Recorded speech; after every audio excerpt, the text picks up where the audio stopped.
நல்ல மாலை நேரத்துல நம்ம பரிசுத்த ஆவியானவர் குறித்து தியானிச்சு வருகிறோம். பரிசுத்த ஆவியானவருடைய ஊழியங்கள், பரிசுத்த ஆவி குறித்த அபிஷேகம், பரிசுத்தோடைய வரங்கள், இது எல்லாமே நீங்க பழைய ஏற்பாட்டுல தான் அதிகமா பார்க்க முடியாது. ஆனா புதிய ஏற்பாட்டுல தான் பரிசுத்த ஆவியை குறித்து நம்ம தெளிவா ஆராய முடியும். கடந்த பாடத்துல நான் சொல்லும் பொழுது, God is a relation God, not religion God. தேவன் மதத்தை சார்ந்தவர் அல்ல, மனதை சார்ந்தவர். Christianity is not religion, it's a relation. மதவாதமாக தேவன் செயல்படல, உறவின் அடிப்படையில் தான் செயல்படுகிறார். ஆதி ஆகமத்திலிருந்து வெளிப்படுத்தின விஷயம் வரைக்கும் நீங்க படிச்சீங்கன்னா, அதுல வந்துட்டு பிதா, குமாரன், பரிசுத்தன் குறித்து எழுதப்பட்டிருக்கும். நான் போன வாரத்தில் சொன்னது போல, பிதா படைக்கிறவர், படைத்தவர், இஸ் எ கிரியேட்டர், சிருஷ்டித்தார். அந்த சிருஷ்டிப்புகள் மனுக்குலத்தின் வீழ்ச்சிக்கு பிறகு அந்த வீழ்ந்த சாயலை, பாவ சாயலை தரித்ததுனால மறுபடியும் தேவன் 2ஆம் ஆதாம் இயேசு கிறிஸ்து இந்த பூமிக்கு அனுப்பி அவரை கொண்டு விழுந்த இடத்திலிருந்து மறுபடியுமாக ரட்சிப்பு, மீட்பு என்ற ஒரு காரியத்தை செய்கிறார். அதுதான் இயேசு என்று அவருக்கு பேரிடுங்கள், மத்தேயு 1:23. ஏனென்றால் ஜனங்களோட பாவங்களை கழுவி ரட்சிப்பா, is a redeemer, is a savior, அவர் மீட்கிறவர், ரட்சகர். சோ விழுந்து போன அந்த சாயலை மறுபடியும் கொடுப்பதற்காக நீங்க ரோமர் 8:29 வாசிங்கன்னா, தேவன் எவர்களை முன்குறித்தாரோ அவர்களை கிறிஸ்துவின் சாயலுக்கு ஒப்பா இருக்கிற முன்குறித்திருக்கிறார். ஏன்னா அந்த தெய்வீக சாயல், தேவனுடைய திட்டங்கள் எல்லாம் ஒரே ஒரு பாவத்து நிமித்தம் ஆதாம் மீறுதனால விழுந்து போனது. இத மறுபடியும் அதான் மத்தேயு லூக்கா 19:10 இழந்து போனதை தேடவும் ரட்சிக்கவுமே மனுஷகுமார் வந்தார் என்று சகிய வீட்டில் இருக்கும்போது இயேசு இந்த வார்த்தையை சொல்லுவார்.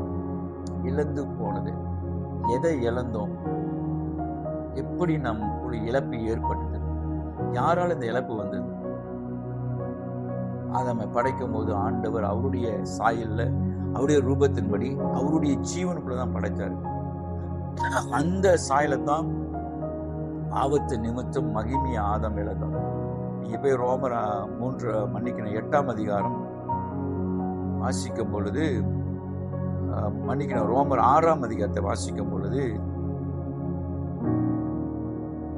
ஒருவருடைய மீறுதனாலே பாவத்து நிமித்தம் எல்லாரும் மகிமையை இழந்தும் எழுதப்பட்டிருக்கும். நான் வாசிக்கிறேன் பாருங்க, ரோமர் 6ஆம் அதிகாரத்துல, ரோமர் 6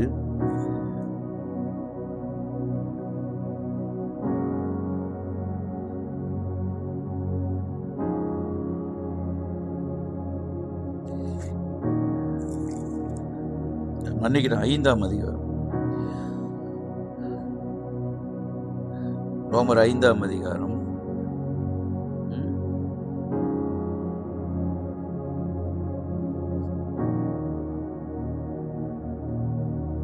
அந்த வசனம் அதான் போட்டிருக்கு. இந்த வசனம் பாருங்க, இப்படியாக 12ஆம் வசனம், ஒரு மனுஷனாலே பாவமும் பாவத்தினாலே மரணம் உலகத்தில் பிரவேசித்தது போல எல்லா மனுஷனும் பாவம் செய்தபடியால் மரணம் எல்லாருக்கும் வந்தது போலும் இதுவும் ஆயிற்று. சோ மனுஷனுடைய மீறுதனாலே, ஆதாமுடைய மீறுதனாலே எல்லாரும் பாவமாக்கப்பட்டோம், மகிமை இழந்தன்னு எழுதப்பட்டிருக்கு. சோ அத மறுபடியும் ரோமர் 3:23 வாசிங்கன்னா, எல்லாரும் பாவம் செய்து தெய்வ மகிமை அற்றவளாகி, அடுத்த வசனம் சொல்லுது, இலவசமாய் அவருடைய கிருபையினாலே கிறிஸ்து இயேசுக்குள்ள மீட்பை கொண்டு நீதிமானாக்கப்படுகிறார்கள். எல்லாரும் எப்படி மகிமை அடைந்தனா, ஆதாமுடைய சாயல்ல வந்ததுனால. அதனால பிதாவாகிய தேவன் கிறிஸ்துவை வெளிப்படுத்தி கிறிஸ்துவை கொண்டு விழுந்து போன சாயலை புதுப்பிக்கும்படி வந்தார். கிறிஸ்து எடுத்துக்கொள்ளப்படும் போது அவர் உயிரா இருக்கிற நாட்களிலே பரிசுத்தாவின் அறிமுகப்படுத்துகிறார். இதெல்லாம் போன வாரம் வாசிச்சோம். ஆனா பரிசுத்த ஆவியானவர் பழைய ஏற்பாட்டுல வெளியரங்கமா இல்லை. நான் போன வாரம் சொன்னது போல பரிசுத்த ஆவின் வந்து போகிறவராக, பெர்மனனாக இல்ல, டெம்பரவரியாக, விசிட்டராக தான் இருந்தார். எல்லாருக்குள்ளயும் ஆவியானவர் கிடையாது. ஆனா புதிய ஏற்பாட்டுல மாத்திரம்தான் இயேசுவுக்கு பிறகு இயேசுவை பிரதிநிதித்து இயேசு சொன்ன விஷயங்களை நினைப்பூட்டுவதற்கு பரிசுத்த ஆவியானவர் விசேஷமாய் கொடுக்கப்பட்டார்.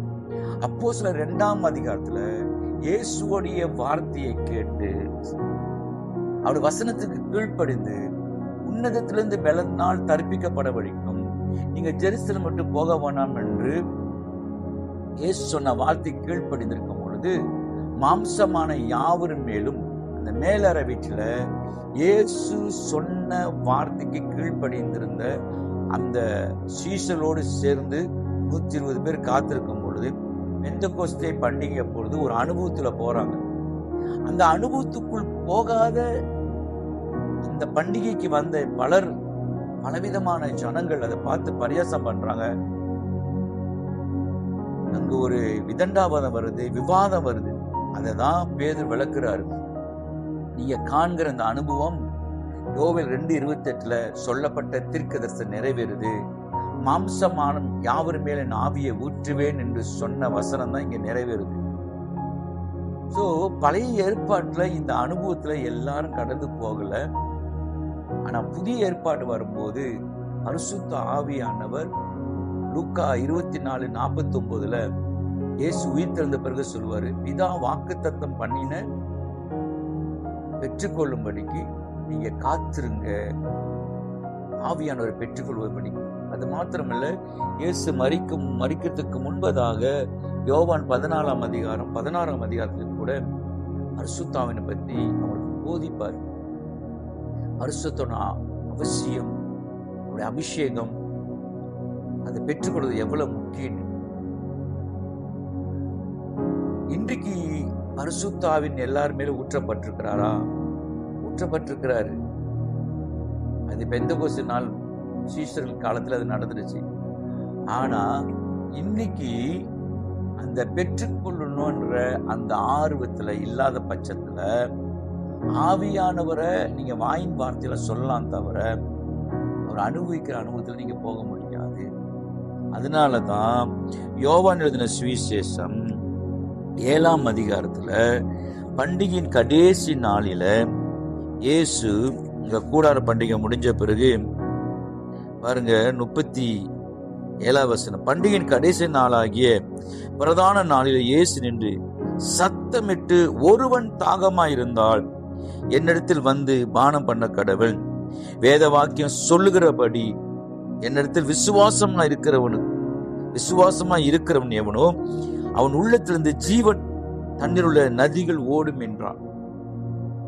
நம்ம விசுவாசிகள் அடைய போகிற ஆவியை குறித்து இப்படி சொன்னால், இயேசு இன்னும் மகிமை படாதிருந்தபடியினால், இன்னும் அவர் மரித்து உயிர்த்தெழுதனால பரிசுத்த ஆவியான் இன்னும் அருளப்படவில்லை. இந்த இடத்துல ஒரு வசனத்தை பாருங்க, தாகம் உள்ளவன் என்னிடத்துல வரக்கடவன். அது வரங்களா இருக்கட்டும், ஆசீர்வாதமா இருக்கட்டும், குறிப்பா பரிசுத்த ஆவியான் பெற்றுக்கொள்வதற்கு நமக்கு தாகம் அவசியம், அந்த அனுபவம் அவசியம். அதனாலதான் போன வாரம் உங்க மத்தியில பேசும் பொழுது பரிசுத்த ஆவியானவர் சிம்போலிக்காக புறாவை போல, கபடமற்ற புறாவை போல, தண்ணீர் கோப்பாக, நெருப்பு கோப்பாக. நெருப்பெல்லாம் பரிசுத்த ஆவியினார்ல. ஏன்னா பரிசுத்த ஆவின்னு சொல்லும் போது, ஹோலி ஸ்பிரிட் சொல்லும் போது ஆவி இல்லை, அவர் இஸ் a person, ஒரு நபர். வர காலங்களில் சொல்றேன், அவர் ஒரு நபர். போன வாரம் நான் சொன்னது போல பிதா ஒரு நபராக, இயேசு ஒரு நபராக இருக்கிறது போல ஆவியானவர் ஒரு நபர். ஆவின்றதுனால ஒரு ஆவி இல்ல, நபராக தான் இருக்கிறார். ஓகே, அதனாலதான் அவர் வரும்பொழுது இயேசு லூக்கா 3ஆம் அதிகாரத்துல யோர்தான்ல ஞானஸ்நானம் எடுக்கும் பொழுது புறாவை போல, இதோ என் நேசகுமாரன், இவர் மேல் பிரியமா இருக்கிற என்று சொல்லி யோர்தான்ல ஞானஸ்நானம் எடுக்கும் பொழுது யோவான் ஸ்நானகன் மூலமாக பரிசுத்தாவின் புறாவை போல, இந்த செடோ புறாவை போல. அப்புறம் அப்போஸ்தலர் 2ஆம் அதிகாரத்துல அவங்க அக்கினிமயமான நாவுகளை போல ஒரு பிரிந்து ஒரு நாவுகள். அதுதான் நான் போன வாரம் சொன்னேன், நீங்க பரிசுத்த அபிஷேகத்தை பெறும்போது துவக்கத்துல அப்படியே கை உதறது, கை தட்டுறது, ஸ்கிரீம் பண்றது, இதெல்லாம் ஃபர்ஸ்ட் ஸ்டேஜ் தான். நீங்க அதிலே நிக்க கூடாது. நீங்க ஆவியானவருக்குள்ள ஒரு நபராக அவருக்குள்ள நீங்க செயல்படணும். ஆவியோடைய கிரியில் என்ன, இன்னைக்கு அதை தான் படிக்க போறோம். ஆவியோடைய கிரியில் என்ன.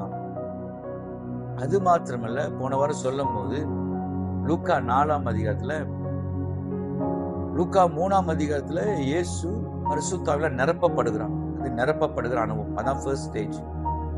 பிறகு லூக்கா 4:1 வாசினா அவர் பரிசுத்த ஆவினாலே வனாந்திரத்துக்கு கொண்டு போனார். இது 2வது ஸ்டேஜ். நிரப்பப்படுற அனுபவம் வேற, நடத்தப்படுற அனுபவம் வேற. நிரப்பப்படும் போது யோர்தான்ல இருக்கிறாரு, நடத்தப்படும் போது வில்டர்னஸ்ல இருக்கிறார், வனாந்திரத்துல. ஆவியானவர் தான் நடத்தி கொண்டு போறாரு. அந்த 40 days ப்ரேயர் கூட ஆவியானவர் தான் நடத்தப்படுறாரு. இந்த நடத்தப்படுற அனுபவம் ரொம்ப முக்கியம். அங்க போனா வனாந்திரத்துல கண்ணின் இச்சை, மாம்ச இச்சை, ஜீவனத்தின் பெருமை, இந்த 3 விதமான சரீர சோதனைகள் சோதிக்கப்படும் போது அந்த இடத்துல நடத்தப்படுகிறார். இப்ப நீங்க வாரம் ஒரு முறை அந்நிய பாஷையில பேசி ஆவியில நிரம்பி ஆராதிக்கிறீங்க. ஆனா 6 நாள் நீங்க சபைக்கு வெளியே இருக்கிறீங்க, வேலை செய்யற இடத்துல இருக்கிறீங்க. சில நேரத்துல அந்த இடம் வனாந்திரமா இருக்கும். அங்க பல சோதனைகள், பொறுமைக்கும் அன்புக்கும் உண்மைக்கும் நிறைய சோதனைகள் வரும். அந்த நேரத்துல நீங்க பரிசுத்தால் நடத்தப்படுற அனுபவம் ரொம்ப முக்கியம். நிறைய பேரை நான் கவனிச்சிருக்கிறேன், அந்த ஆராதனையில, அதுவும் ஆராதிக்கும் போது இந்த கடைசி வரி முடிக்கும் போது இந்த டிராம்ல இருக்க சிம்பல் அடிப்பாங்க பாருங்க, சங்க சங்க சங்க சங்க சங்கன்னு அடிக்கும் போது, அதுல சிலர் அப்பதான் ஆவியானவர் வந்து நிரப்பப்படுற, தப்பா எடுத்துக்காதீங்க, அந்த மாதிரி உணர்வுல போறாங்க தவிர அதுதான் நிரப்பப்படல்ன்ற அதே இடத்துல தான் நிக்கிறாங்க தவிர, இந்த நடத்தப்படுற அனுபவம், ஒரு கணவன் மனைவி உறவுல வாக்குவாதம் வரும்போது அங்க ஒரு பொறுமையா ஆவியோட சத்தத்தை கேட்டு, இல்ல பிள்ளைகள் பிரச்சனை வரும்பொழுது, வேலை ஸ்தலத்துல ரட்சிக்கப்படாதவங்க, பரிசுத்தம் பற்றி தெரியாதவங்க, அந்த அனுபவம் இல்லாதவங்க ஆத்திரப்படும் போதெல்லாம் அந்த இடத்துல எவ்வளவு நிதானமா ஆவியினால் நடத்தப்படுறது இந்த அனுபவத்தில் நம்ம போவே மாற்றோம். 2வது அனுபவம். 3வது, அவர் பரிசுத்தம் வெலத்தினாலே கலிலேயாவுக்கு திரும்பி வந்தார் எழுதப்பட்டிருக்கும். சில காலம் பிசாசு அவரை விட்டு விலகினார். அதாவது 3வது அனுபவம் என்னன்னா, பரிசுத்த ஆவியோட வாழ்ற அனுபவத்துல போயிடும். பரிசுத்த ஆவியோட வாழ்ற அனுபவத்துல போயிடும். இயேசு கூட்டத்தோட கூட்டமா போறாரு. ஒரு பொண்ணு விசுவாசமா வந்து ஒரு வஸ்திரத்தை தொடும்போது சுகமாகறாங்கன்னா, 24 மணி நேரம் அவருக்குள்ள யார் வந்து தொட்டாலும் விசுவாசத்தோடு சுகமாக முடியும் என்ற ஒரு தெய்வீக பிரசனம், தெய்வீக மகிமை அவருக்குள்ள இருக்குது. நீங்க இயேசுக்கு மட்டும்தான் அந்த அனுபவம் இல்லை, நம்ம ஒன்னும் அந்த அனுபவத்துல போகல. நீங்க பாருங்க, இங்க ஒரு சிலர் இருக்கிறீங்க, காரே ஓட்ட தெரியாது இருந்த நீங்க ஒரு வயதுல, ஒரு வயது தாண்டின பிறகு காரு ஓட்டக்கூடிய இடத்துல செலுத்தக்கூடிய அளவுக்கு நீங்க கற்றுக்கொண்டதுனால, ஓட்ட முடியும் என்ற இடத்துக்கு வந்ததுனால, உங்களுக்குள்ள இருந்த தவறான பயங்கள் எல்லாம் நீங்க நீக்கி போட்டுட்டு இப்ப நீங்க தைரியமா ஓட்டக்கூடிய இடத்துக்கு ஒரு அனுபவத்துக்குள்ள வந்துட்டீங்க. உங்க அனுபவம் மற்றவங்களுக்கு சொல்லிக் கொடுக்குற அளவுக்கு வந்துட்டீங்களே, அது ஒரு மெச்சூரிட்டி. அதே போலதான் பரிசுத்த ஆவியானவர் என்பது ஒரு நபராக இருக்கிறார். நிரப்பப்படுகிற அனுபவத்தில் நின்றக்கூடாது. நிரப்பப்பட்ட நாம் நடத்தப்படுறோம். இந்த நிரப்பப்படுவதற்கு அடையாளம் தான் நம்ம பேசுகிறது அந்நிய பாஷை.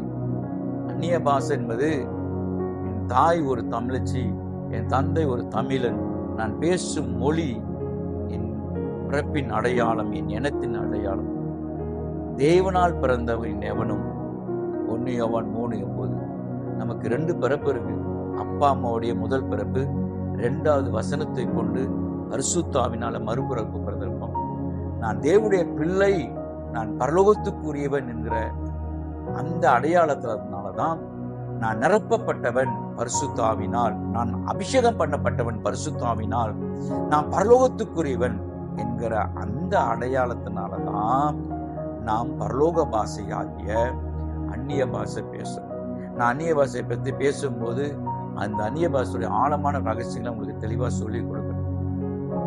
ஏதாவது கேள்வி இருந்தா கேளுங்க, சந்தேகம் இருந்தா கேளுங்க, புரியலன்னா கேளுங்க, விலங்குலன்னா கேளுங்க. பரிசுத்த ஆவியானவர் உன்னதத்திலிருந்து வருகிற பலன். இன்னைக்கு ஒரு சகோதரி எனக்கு கால் பண்ணாங்க. அவங்க சொன்னாங்க, அவங்க கணவர் பொருளாதாரத்தின் நிமித்தமாக சிங்கப்பூர்ல வேலை செய்யறாரு. இவங்க ஸ்கூல்ல படிக்கிற பிள்ளைகளை வாகனத்துல ஏத்துறதும், அது போக சில வியாபாரங்கள் கடையில செய்து விற்கிறதும், வீட்டுல வேலையை கவனிக்கிறதுனால அவங்க சொல்றாங்க, நான் ரொம்ப டயர்ட் ஆயிட்டேன்.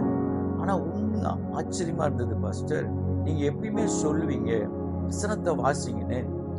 அதே போல நான் ஆண்டவரால தூண்டப்பட்டு கொலோசியர் நிருபத்துல வாசிச்சுட்டு நான் ஜெபிக்கும் பொழுது இந்த சோர்வு நீங்கணும்னு சொல்லி ஜெபம் பண்ணேன். I'm so tired. After the prayer, அந்த சோர்வுலாம் எங்க போனுச்சுன்னே தெரியல. ஒரு உன்னதமான பலத்துல நிரப்பப்பட்ட ஒரு அனுபவம். அவ்வளவு சோர்வு எல்லாம் என்னை விட்டு போயிருச்சு அப்படி சொல்லி சாட்சி சொல்றோம். நமக்குள்ள ஒரு உன்னத பலன் இருக்குது. அந்த பலத்தை தரிச்சு கொள்ளதான் இயேசு பரிசுத்த நிறைவேற்றுவது காத்திருங்கன்னு சொன்னார். இது வரைக்கும் விளங்கிச்சிங்களா? ஓகே. அந்நிய பாஷையோடைய ஆசீர்வாதங்கள், அதற்கு ஆழங்களை வர்ற காலம் போதிக்கிறேன். இன்றைக்கு நம்மளுடைய இந்த பரிசுத்தாவின் குறித்து இந்த 2வது பகுதியில நம்ம என்ன பார்க்க போறோம்னா, the work of the Holy Spirit. போன வாரத்துல சொன்ன பரிசுத்த ஆவியானவர் இஸ் a comforter, ஆறுதல் படுத்துகிறவர். இந்த யோவான் எழுதின சுவிசேஷம்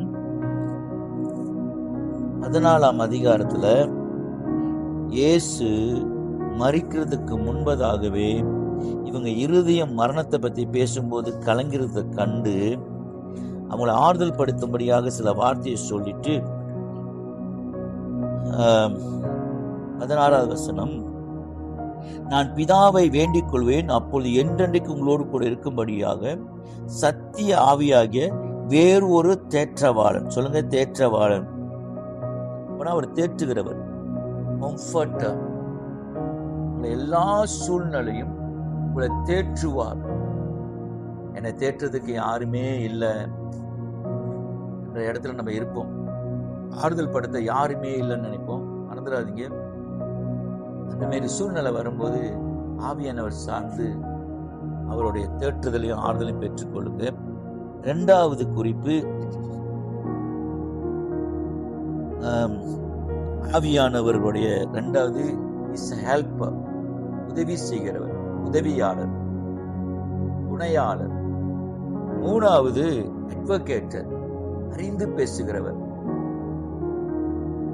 அது போன வாரத்துல நம்ம ஜெபிக்கிறது இன்னதென்று அறியாது இருக்கும் போது வாக்கடங்கா சொல்லுனா பெருமூச்சுடன் சில நேரங்கள்ல நம்ம ஜெபிக்கிறதுக்கு சரியான ஒரு வார்த்தை இல்லாம தடுமாறுவோம். உடனே ஜெபிக்க ஒரு உணர்வு வராத நேரத்தெல்லாம் உள்ளுக்கு இருந்து ஆவியானவர் சரியா தேவனுடைய சித்தத்தை அறிஞ்சு ஜெபிக்கிறதுக்கு ஆவியான உதவி செய்வார்.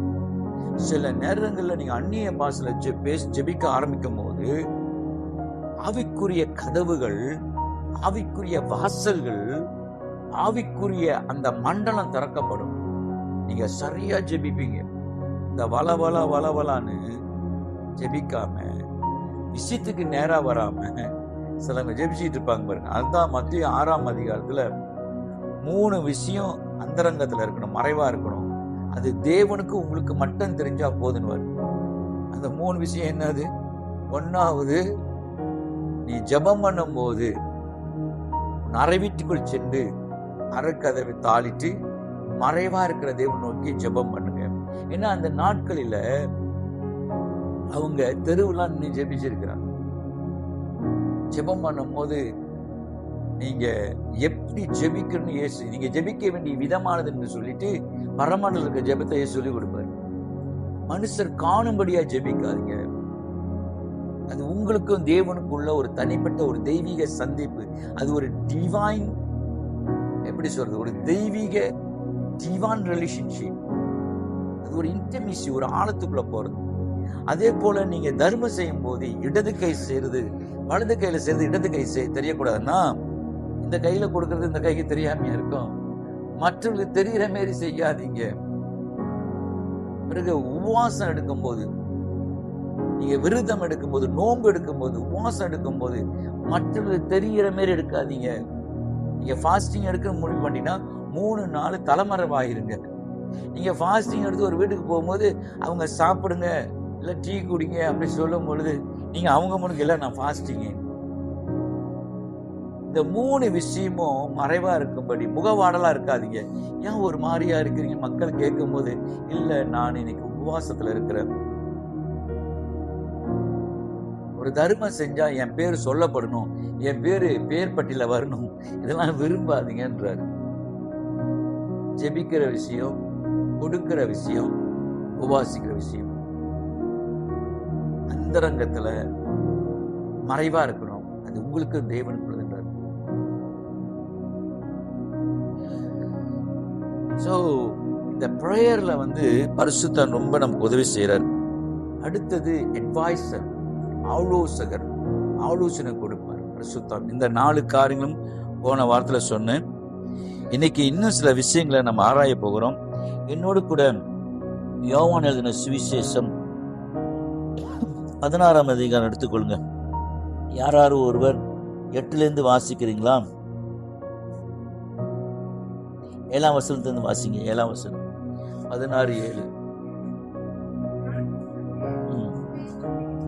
14ஆம் அதிகாரத்துல பரிசுத்தவான் பத்தி சொன்ன பிறகு இயேசு மறுபடியும் தூய ஆவியானவர் குறித்து சீஷர்களுக்கு போதிக்கிறாரு. நான் போகிறது, நான் உங்களை விட்டு பிரிஞ்சு போகிறது உங்களுக்கு ரொம்ப பிரயோஜனமா இருக்கும். நான் போகாதிருந்தால், பழைய ஏற்பாட்டுல இப்படிப்பட்ட வார்த்தை எல்லாம் மக்களுக்கு சொல்லப்படல. அவங்களுக்கு அதனாலதான் தேவனுடைய வழிநடத்தல் இல்லாத போதெல்லாம், அவங்க தவறு செய்யும் போதெல்லாம் ஒரு தீர்க்கதரிசி எச்சரிப்பாரு. நீங்க ஆமோஸ் 4ஆம் அதிகாரம் 4, 5, 6 வச்சுன்னா, கில்காலுக்கு போகாதீங்க, பெர்சபாவுக்கு போகாதீங்க, பெத்தேலுக்கு போகாதீங்க, கர்த்தரை தேடுங்கள் அப்போது பிழைப்பீர்கள். இந்த மாதிரி வழி தவறி போகும் போதெல்லாம் தீர்க்கதரிசிங்க தான் பேசுவாங்க. தீர்க்கதரிசி சத்தம் இல்லைன்னா இவங்க பின்மாற்றத்துல போயிருவாங்க, மற்ற தெய்வங்களை வணங்க ஆரம்பிச்சிருவாங்க. இப்படிதான் இருந்தது. யாராவது ஒரு சிம்சோன், கிதியோன், இப்படி மோசஸ், ஒரு நபர் அவங்கள நடத்த வேண்டியதா இருந்தது. அதனால்தான் பழைய ஏற்பாடு நிறைய தீர்க்கதரிசி புத்தகங்கள் இருக்கு.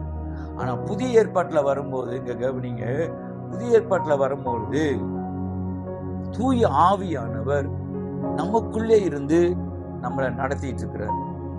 ஈஸ்வரர் நாம் போகிறதுக்கு பிறகுதான், நான் மறிக்கிறது போகிறது உங்களுக்கு பிரயோஜனமா இருக்கும். நான் போகாவிட்டால் பாருங்க, தேற்றுகிறவர், தேற்றவாளன் உங்களிடத்தில் வரார். நான் போவேனாகில் அவர் உங்களிடத்தில் அனுப்புவேன். அதனாலதான் புதிய ஏற்பாட்டுக்கு வரும்போது பழைய ஏற்பாட்டுல ஆபிரகாம், யோபுக்கெல்லாம் தேவனோடு கூட ஒரு தனிப்பட்ட அனுபவம் இருந்தது. அந்த அனுபவங்கள் எல்லாம் அவங்களுக்கு ஏற்கனவே இருந்த அனுபவம். நீ பலிபீடத்தை கட்டி தொழுது கொண்டாதான் உன்னை ஆசீர்வதிப்புன்னு ஆபிரகாமுக்கு ஆண்டு சொல்லல.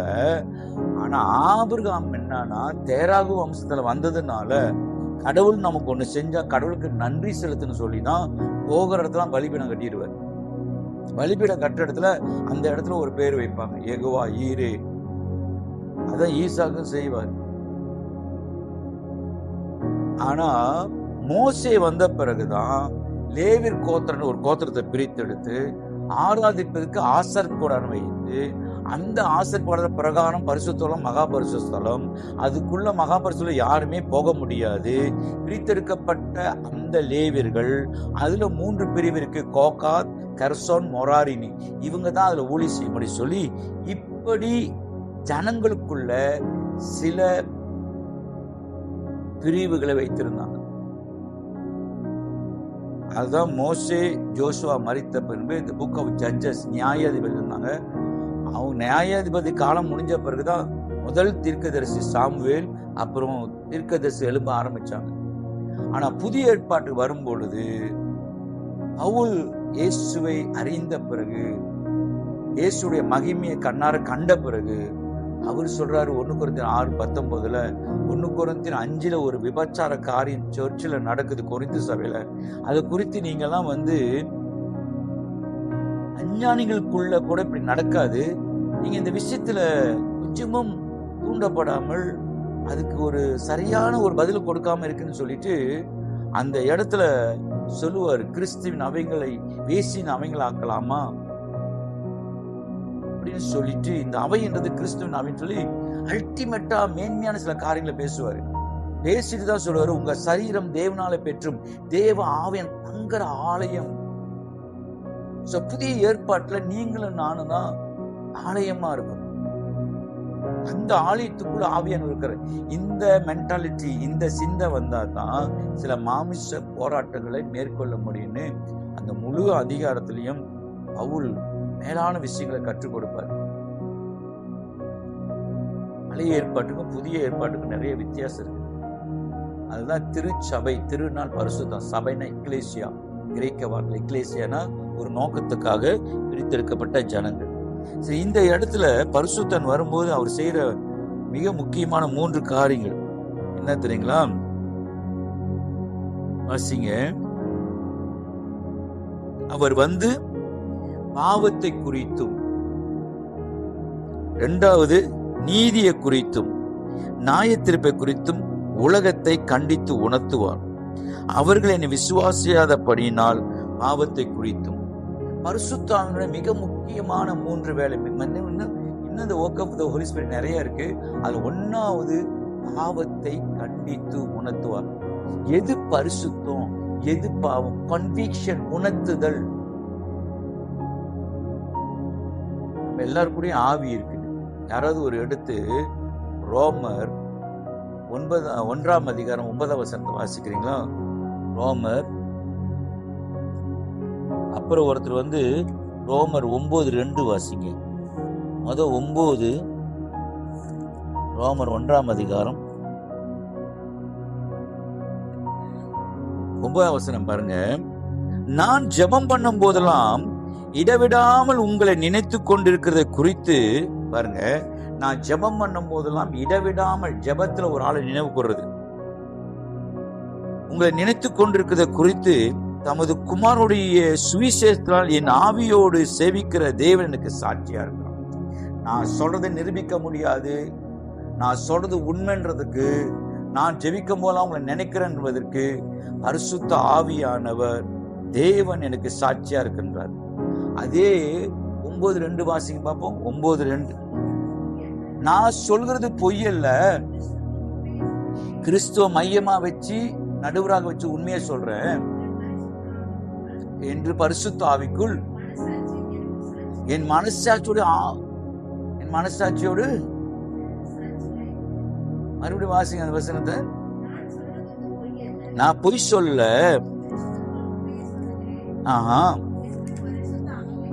பரிசுத்த ஆவிக்குள் என் மனசாட்சி என் சாட்சியா இருக்குது. என் மனசாட்சிக்கு தெரியும் நான் சொல்றது உண்மை, நான் பொய் சொல்லல. ஆவியானவர் சாட்சி கொடுக்கிறார்.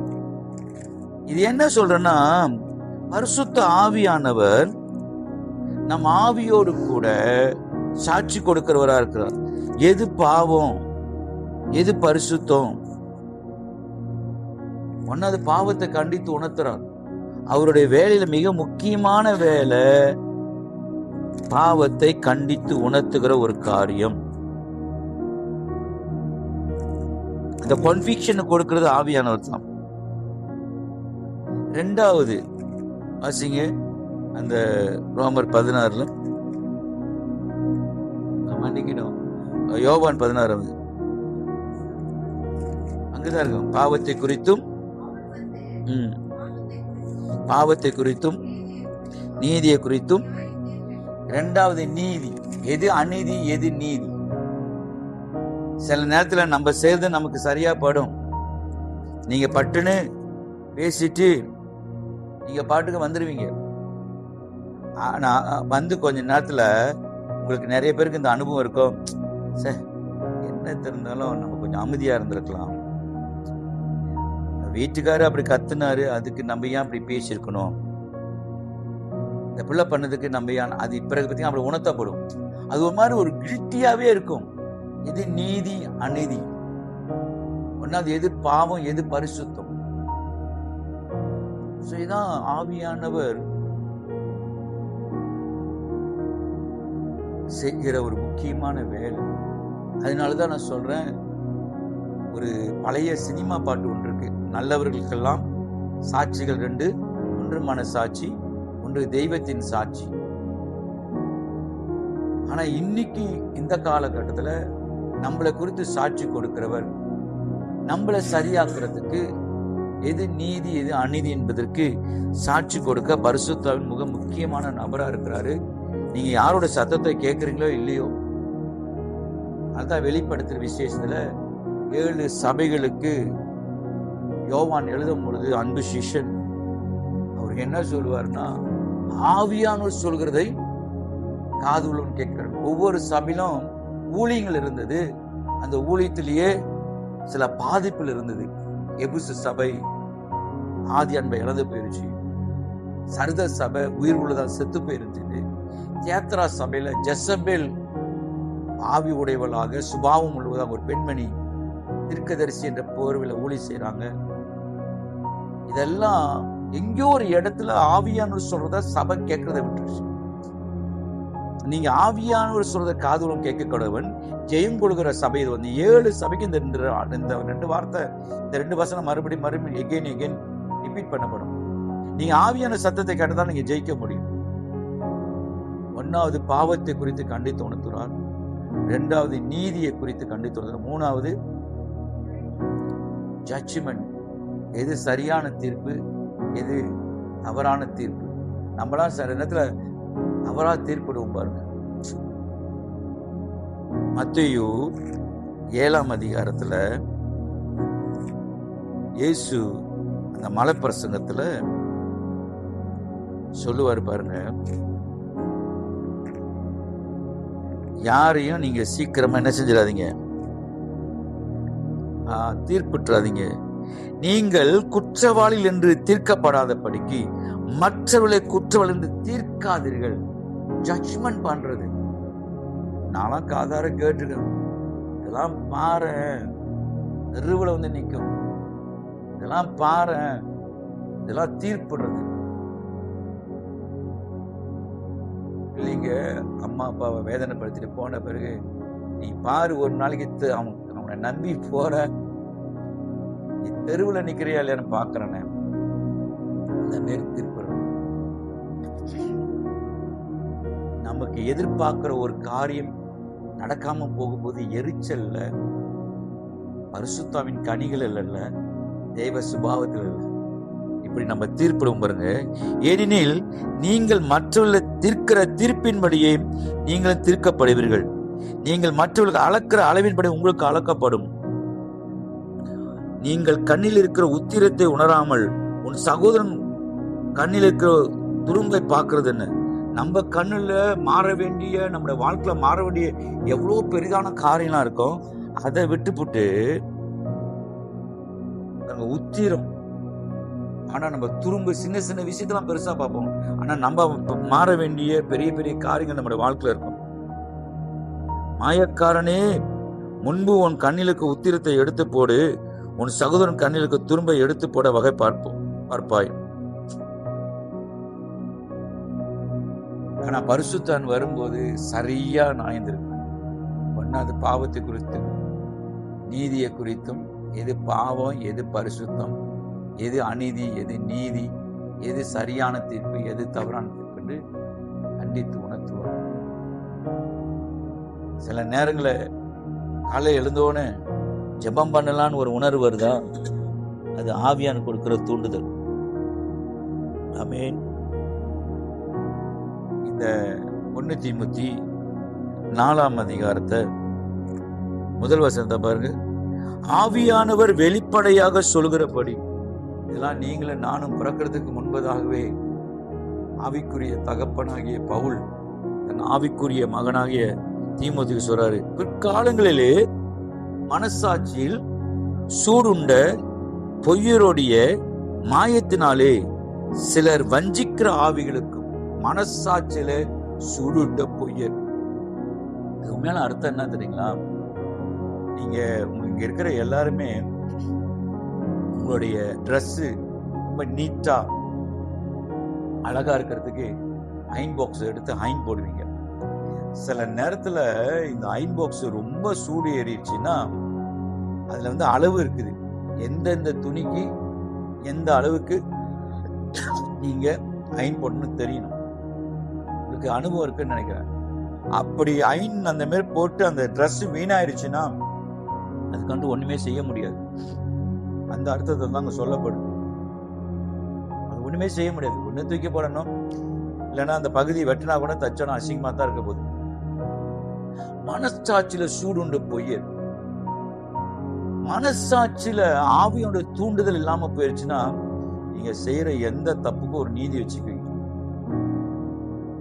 குடிக்கிறது, பாவம் செய்யறது, நீங்க மத்தவங்களை மன்னிக்காம இருக்கிறது, ஏன்னா உங்க மனசாட்சி தான் சூடு ஒன்றுச்சு.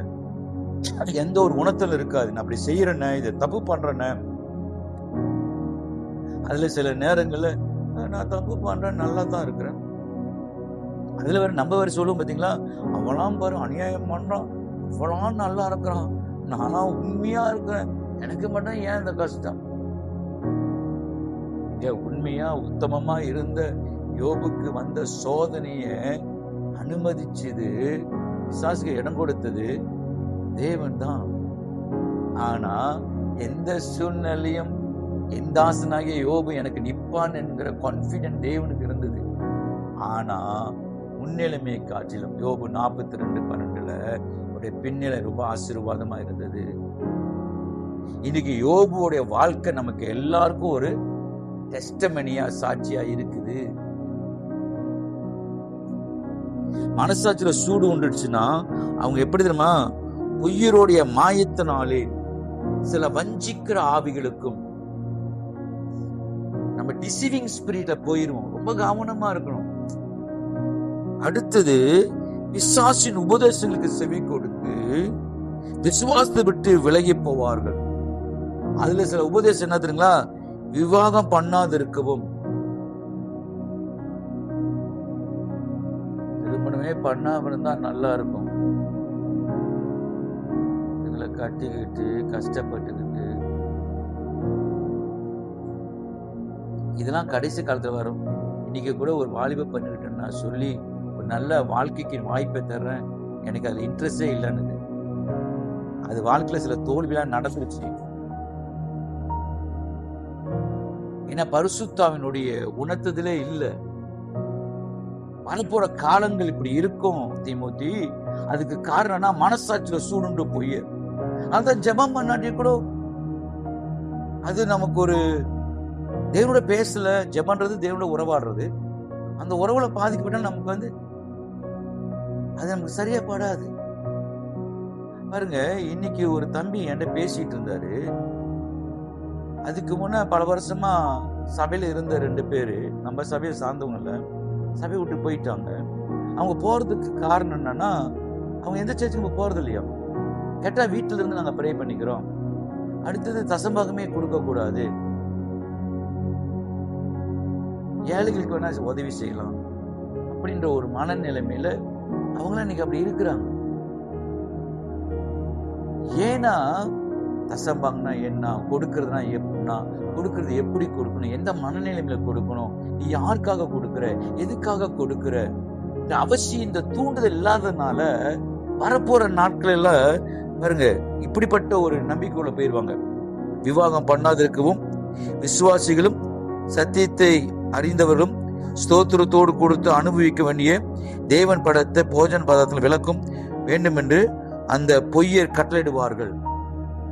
டிசீவிங் ஸ்பிரிட், ஒரு வஞ்சிக்கிற ஆவியில நம்ம போயிடும்.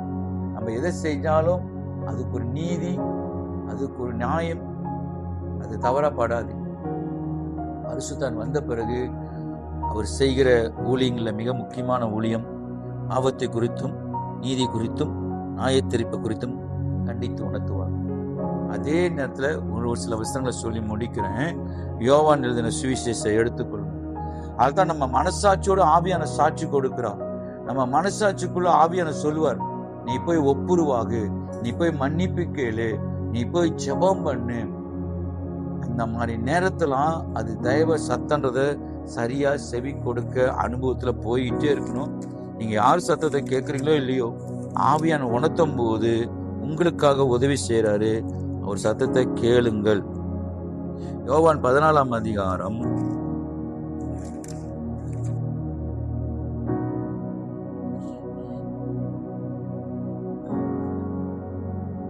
26 பாருங்க. என் நாமத்திலே பிதா அனுப்ப போகிற பரிசுத்த ஆவியாகிய தேற்றவாளனே எல்லாவற்றையும் உங்களுக்கு போதித்து. பரிசுத்த ஆவி செய்யற இன்னொரு முக்கியமான வேலை, நமக்கு போதிப்பார். நல்ல நல்ல விஷயங்களை போதிப்பார், கெட்ட விஷயங்கள் இல்லை. எது தவறு எது சரியெல்லாம் நமக்கு போதிப்பார். நீங்க சொல்லுவோம், please holy spirit teach me. இங்க வரத்துக்கு முன்புதான் கூட ஆவியானவரே என் பேச்சும் என் பிரசங்கம் மனுஷ நயவசனுக்கு உள்ளதா இராதபடி பரிசுத்தாவினால் உறுதிப்படுத்தப்பட்டிருக்கும். இது பவுல் கொரிந்தியர் எழுதும்போது அங்க சொல்லுவார், பேச்சும் என் பிரசங்கமும் மனுஷ நயவசனுக்கு உள்ளதபடி 2ஆம் அதிகாரத்துல. அது பரிசுத்த ஆவியானவன் நான் பேசுறத உறுதிப்படுத்துன்னு சொல்லி அங்க எழுதப்பட்டிருக்க அந்த வசனம். இதெல்லாம் ஊழியக்காரர்கள், குறிப்பா நான் அடிக்கடி பிரசங்கம் பண்றதுக்கு போறதுக்கு முன்பதாக ஜெபம் பண்ணுவேன். இப்படி நான் பேசுற பிரசங்கம்லாம் அது தேவாவினால் உறுதிப்படுத்தப்படும். பரிசுத்தாவின் தேற்றவாளன் எல்லாவற்றையும் உங்களுக்கு போதித்து நான் உங்களுக்கு சொன்ன எல்லாவற்றையும் உங்களுக்கு நினைப்பூட்டுவார். நான் பல முறை இதை நான் பிராக்டிஸ் பண்ணியிருக்கேன். சில நேரம் பொருள் காணாம போச்சுன்னா ஆவியானவர் எங்க வச்சேன்னு தெரியலன்னு அது உணர்த்துவார். நீ அங்க போய் பாருன்னா அங்க இருக்கும் பொருள். அது சாவியா இருக்கலாம், ஏதாவது ஒரு பொருள் இந்த மாதிரி நான் பிராக்டிஸ் பண்ணியிருக்கிறேன். அது மாத்திரம் பைபிள்ல நிறைய வசனங்கள்லாம் முன்பெல்லாம் குறிப்பு எழுதுவேன். இப்பெல்லாம் பிரசங்கம் பண்ணும் போது பரிசுத்த ஆவியானவர் இந்த வசனம் இங்க இருக்கு, இந்த வசனம் இருக்குன்னு இப்படி எனக்கு நிறைய ஞாபகம் ஊட்டுறார், நினைப்பூட்டுவார்.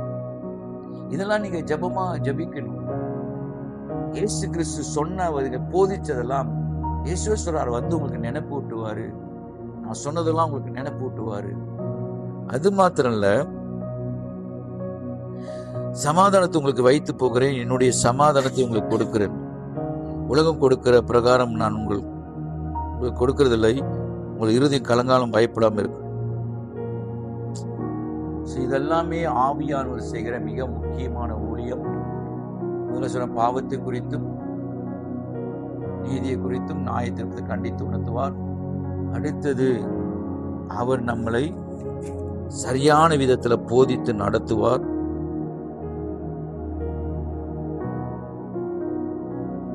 பிறகு வரப்போகிற காரியங்கள் எல்லாம் இயேசு சொன்னதெல்லாம் உங்களுக்கு நினைப்பூட்டுவார். ஆமென். பரிசுத்த ஆவியானவருடைய மிக முக்கியமான ஊழியங்கள்ல நம்ம பார்த்தோம். அவர் நமக்கு ஆறுதல் கொடுக்கிறவராக, உதவி செய்கிறவராக, அட்வைஸ் பண்ணவராக, அறிந்து பேசுகிறவராக, நமக்கு போதிக்கிறவராக இருக்கிறார். அதே நேரத்தில் ஆவியானவர் பாவம் எது, பரிசுத்தம் எது, எது அநீதி, எது நீதி, எது சரியான தீர்ப்பு, எது தவறான தீர்ப்பு என்பதெல்லாம் உலகத்துக்கு கண்டித்து உணர்த்துவார். தாயை போல தகப்பனை போல கண்டித்து உணர்த்துவார். அது போக நம் மனசாட்சியோடு கூட ஆவியானவர் கொடுக்கிற சாட்சிக்கு நீங்க தெளிவா கீழ்ப்படிங்க.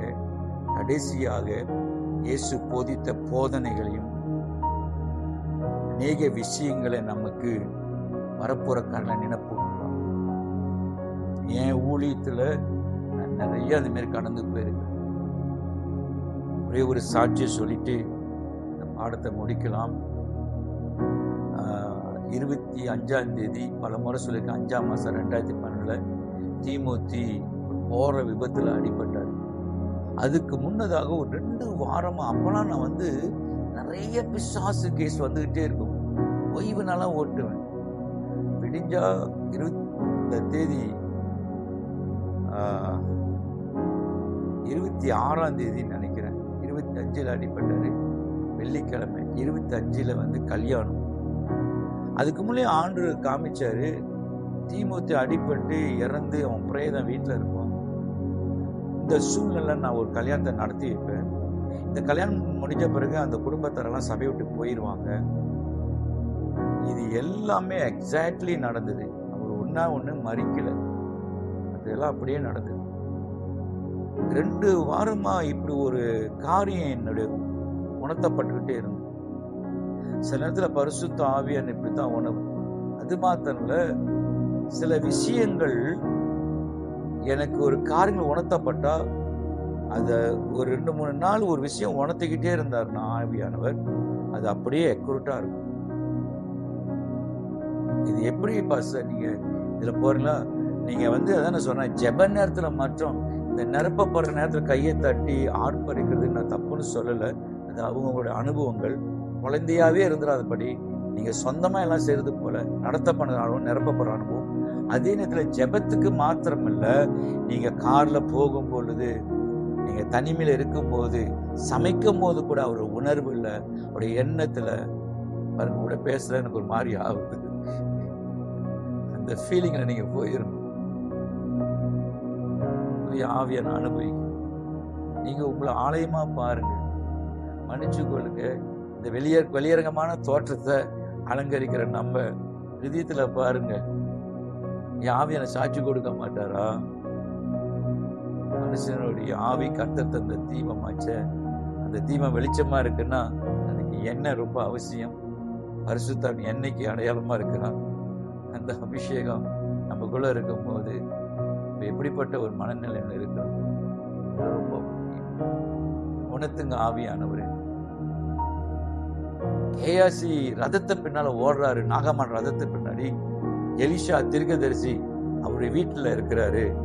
அவர் போயிட்டு வந்த பிறகு யாருக்கும் தெரியல, யாருமே பார்க்கல நினைச்சிட்டு பொண்ணுக்காக பொருளுக்காக ஆசைப்பட்டு வரும்போது எலிஷா கேட்பாரு, கேயாசி நீ அந்த ரதத்திற்கு பின்னால் போகும்போது உன் மனம் என்னோடு கூட இருக்கவில்லையா? பொண்ணும் பொருளும் வாங்குவதுதான் காலம். நீ நாகம்மானுடைய நகையும் பொண்ணு கடையில அவனுடைய புஸ்தகத்தையும் எடுத்துக்கிட்டனர். அதாவது நீங்க ஆழமா போனீங்கன்னா உங்களுக்கு மறைவானது எல்லாம் ஆண்டு வெளிப்படுத்துவாரு. உங்க பிள்ளைங்க வரும்போதே தெரிஞ்சிடும் நீ எங்க இருந்த, இப்ப நீ என்ன பண்ணிட்டு இருந்த. நீ போய் இதை திறந்து பாரு, இதை போய் நீ திறந்து பாருன்னா அப்படிப்பட்ட அந்தரங்கத்தெல்லாம் வெளிப்படுத்துகிற பரிசுத்த ஆவியானவர். ஆனா அந்த ஆழத்துல நீங்க போகணும். எது தவறான பாதையில போகும்போது கூட ஆண்டவர் காமிச்சிருவார் ஆவியானவர். அதனால அந்த ஆழத்துல போங்க. எசேக்கியேல் 47 சொன்னது போல கணுக்கால் அளவுல நீங்க இருந்தீங்கன்னா ஜெப வாழ்க்கையில முழங்கால் அளவுல இருந்தீங்கன்னா இடுப்பு அளவுக்கு வாங்க. இடுப்பு அளவுல இருந்து நீங்க நீச்சல் ஆழத்துக்கு போங்க. எசேக்கியேல் காலத்துல இஸ்ரவேல் ஜனங்களுக்கு தீர்க்கதரிசனம் வரும். பலிபீடத்திலிருந்து போகிற நதி போகிற இடத்துல ஆரோக்கியம் உண்டாக போகுது, ஒரு அசைவு வரப்போகுது. அவங்க சிறையில இருக்கிறாங்க, திருப்பியும் உங்களை ரெஸ்டோர் பண்ண போறன்ற இடத்துக்கு ஊழியக்காரர் மூலமாய் ஆவியானவர் ஆண்டவர் பேசுவார். அப்படியே கண்களை மூடி நாம் செபிக்கலாம். Please honour. உங்களை விட்டுட்டு எத்தனையோ பேர் போயிருப்பாங்க, உறவை மதிச்சிருக்க மாட்டாங்க. சில நேரத்துல நீங்க பாவி உங்களை ஒதுக்கி இருப்பாங்க. ஆனா ஒண்ணு சொல்றேன், இந்த இடத்துல உங்களுக்கு ஒரு கௌரவம் வரும். இந்த இடத்துல உங்களுக்கு ஒரு சந்தோஷம் வேணும். என்னன்னா, நான் எப்படி இருந்தாலும், நான் அசிங்கமா இருந்தாலும், நான் நல்லா படிக்காட்டினாலும், நான் அழகு இல்லாம இருந்தாலும், வறுமையில தரித்திரத்தில் இருந்தாலும், எல்லா சூழ்நிலையிலும் எனக்குள்ள ஒரு தெய்வம் வாழ்ந்துட்டு இருக்கிறான். ஆவியானவர் என்னை கனப்படுத்தி இருக்கிறான். நான் ஒரு அநாதை இல்லை, நான் ஒரு திக்கற்றவன் இல்லை, நான் படிக்காதவன் தான். ஆனா படைச்சவருடைய ஆவி எனக்குள்ள இருக்குது. பரிசுத்த ஆவியானவர் எனக்குள்ள இருக்கிறார். என்னை யாரு வேணா எப்படி வேணா நாய்ந்து இருக்கலாம். ஆனா ஆவியானவர் சரியாய் நாய்ந்து இருக்கிறவர். அடிக்கடி ஆவி என்று சொல்லுவேன், ஆவியானவர் எனக்கு இந்த பலவீனத்தில் எனக்கு உதவி செய்யும். என் பலவீனத்தில் ஆவியானவரை இந்த பாவத்தை ஜெயிக்கிறதுக்கு, இந்த தூண்டுதல் வரும்போது நான் அதை மேற்கொள்றதுக்கு எனக்கு உதவி செய்யுங்க ஆவியானவர். I know you are my helper. இதை போய் என் மனைவிட்ட சொல்ல முடியும், இதை போய் என் பிள்ளைங்கிட்ட சொல்ல முடியும். ஆவியானவர் எல்லாத்தையும் புரிஞ்சிருக்கிறோம். என் உணர்வு, என் உணர்ச்சி, என் உள்ளம், என்னுடைய தேவை, என்னுடைய பலவீனம் எல்லாமே அவருக்கு தெரியும். யார் என்னை வெறுத்தால், யார் என்னை கசக்கி குப்பையை போல தூக்கி போட்டால், எனக்குள்ள படிப்பை பார்க்கிறோம், டிகிரி, டாக்டரின் என்ன வேணா நீங்க வச்சிருக்கலாம், மாஸ்டர் வச்சிருக்கலாம், டிகிரி வச்சிருக்கலாம், தவறு கிடையாது. படிப்புக்காக நீங்க எவ்வளவு வேணா படைச்சிருக்கலாம். ஆனா நமக்குள்ள இருக்கிறவர் படைத்தவருடைய ஆவி, பரிசுத்த ஆவியான், His name Holy Spirit, தூய ஆவியானவர், பரிசுத்த ஆவியானவர். நானே அவருடைய ஆலயமா இருக்கு. அதே கண்களை மூடி ஜெபிக்கிறீங்களா? Just feel His presence. உணருங்க. என் மனசாட்சியோடு ஆவியானவரை நீங்க சாட்சி கொடுங்க. நான் எது செய்யறது சரி, நான் எடுக்கிற தீர்மானம் சரியா பிழையா, நான் பேசுற வார்த்தை சரியா பிழையா, கட்டுப்பாட்டின் ஆவியானவர் என்னை கட்டுப்பாட்டுக்குள்ள நடத்துங்க. எங்க எப்படி பேசணும், எங்க எப்படி பேசக்கூடாது, யாரையும் வேதனைப்படுத்திடக்கூடாது. ஆவியானவர் என் நாவமுடைய கட்டுப்பாட்டுக்குள்ள ஒப்பு கொடுக்கணும். என் உணர்ச்சி, உணர்வுகள், எண்ணங்கள் எல்லாத்தையும் ஆவியானவரை நீங்க ஆளுகை செய்யுங்க. அதிகமா நேசிக்கிற அன்பின் பரலோக பிதாவே, எலிசாவுக்கு எலியா இரட்டிப்பான அபிஷேகத்தை தந்தது போல யோவான் 14:13 என்ன விசுவாசிக்கிற என்னை விட பெரிதான காரியம் செய்வான் என்று சொல்லி டபுள் போர்ஷன் அனாயிண்டிங், இயேசு கிறிஸ்துவோட அபிஷேகம் எங்கள் மேலேயும், பரிசுத்த அபிஷேகம் எங்கள் மேலே இருக்கிறது. இயேசுவை எங்களுக்கு இரட்சகராக, எங்களுடைய குற்றங்கள், பாவங்கள், சாபங்கள், வியாதி, மரணத்தை ஜெயிப்பதற்கு கிறிஸ்துவின் ஆவி எங்களுக்குள் இருக்கிறபடி நான் நன்றி செலுத்துகிறோம். 1 யோவான் 5:12 குமாரனை உடையவன் ஜீவனை உடையவன், குமாரனுடைய ஆவி எங்களுக்குள்ள இருப்பதற்காக நன்றி. மாத்திரமல்ல, நாங்கள் பரிசுத்த ஆவியினால் எபேசியர் 1:13 பிரகாரம் முத்திரை போடப்பட்டு அவர் எங்களுடைய மகிமையின் புகழ்ச்சிக்காக நாங்கள் மீட்கப்படுவதற்கு, நம்முடைய மகிமையின் புகழ்ச்சி மீட்கப்படுவதற்கு ஆவியானவர் உத்தரவாதமா இருக்கிறதுக்காக நன்றி. ஆவியோட அபிஷேகம் எங்க மேல இருக்கிறதுக்காக நன்றி. இந்த அபிஷேகம் எல்லா நுகங்களை முறிக்கும். We really honor Father, thank you for your wonderful love. பிதாவே, உம்முடைய அன்பை கனப்படுத்துகிறோம். இயேசு கிறிஸ்து இரட்சகராய் கொடுத்தது கனப்படுத்தும். ஆவியானவர் எங்களுக்கு தந்ததுக்காக கனப்படுத்துகிறோம். இனிமே ஆவியானவர் நடத்தப்பட அவர் சொல்ற சத்தத்தை கேட்டு உணர்வடைய எங்கள் இருதயத்தை ஒப்புக் கொடுக்கிறோம். கடினமான இருதயம், சூடுண்ட புயருடைய மனசாட்சி, எங்க இருதயம், எங்க ஆவி மரித்து போகாதபடி ஆவியானவரை உயிர்ப்பிங்க. உங்களுடைய ஊழியத்தை மதிக்கிறோம், உங்க பிரச்சனத்தை மதிக்கிறோம், உங்களை கனப்படுத்தணும். உலகத்துக்கு வெளிச்சமா எங்களை பயன்படுத்தும். அந்த ஒவ்வொரு பிள்ளைகளும் நான் ஆசீர்வதித்து ஜெபிக்கிறேன் நல்ல பிதாவே. ஆமேன், ஆமேன், ஆமேன்.